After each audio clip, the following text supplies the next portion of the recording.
तर हे आंदोलन लांबल्यामुळे सलग तिसऱ्या दिवशी भाजीपाला मार्केट बंद आहे। शेतमाल गाड्यांमधून एपीएमसीच्या दिशेने निघाल्यामुळे अडचण निर्माण झाली आहे। शेतमालाचं करायचं काय असा प्रश्न आता व्यापाऱ्यांसमोर निर्माण झाला। शेतमालाच्या गाड्या एपीएमसीच्या वाटेवर अडकून पडलेल्या आहेत, थांबून राहिलेल्या आहेत आणि त्यामुळे आंदोलन लांबलेलं आहे। मूळ नियोजनानुसार वाशीमध्ये एक दिवस मुक्काम असणार होता आणि त्यानंतर मुंबईच्या दिशेने हा मोर्चा कूच करणार होता।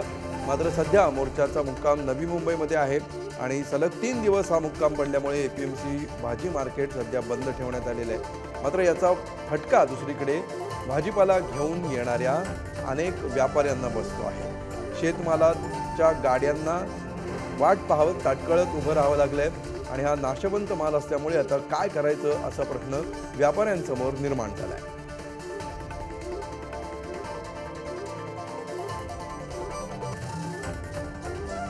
हा नाशवंत शेतमाल रोजच्या रोज अनेक गाड्या वाशी एपीएमसी बाजारात येत असतात आणि इथे त्यांचे व्यवहार होतात।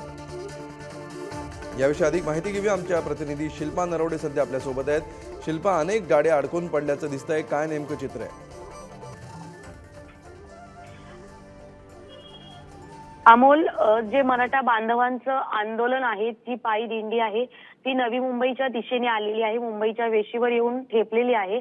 त्यांचा एकच दिवसाचा नवी मुंबईतील एपीएमसी मार्केटमध्ये मुक्काम होता। त्यामुळे 25 जानेवारी आणि 26 जानेवारीची सार्वजनिक सुट्टी असल्यामुळे 2 दिवस मार्केट बंद होतं।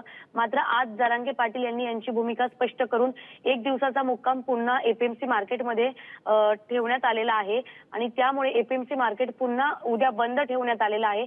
व्यापाऱ्यांपर्यंत ही बातमी लेट पोहोचली आणि त्यामुळे नवी मुंबईतील जे व्यापारी आहेत, शेतकरी बांधव आहेत, जे नवी मुंबईतील एपीएमसी मार्केटमध्ये भाज्या, हिरव्या भाज्या किंवा इतर ज्या काही भाज्या घेऊन येतात, त्या नवी मुंबईच्या दिशेने गाड्या निघलेल्या आहेत आणि त्यांना आत्ता बातमी गेल्यामुळे आता ह्या गाड्या पुन्हा रिटर्न मागे जाणार का, हाही प्रश्न आहे।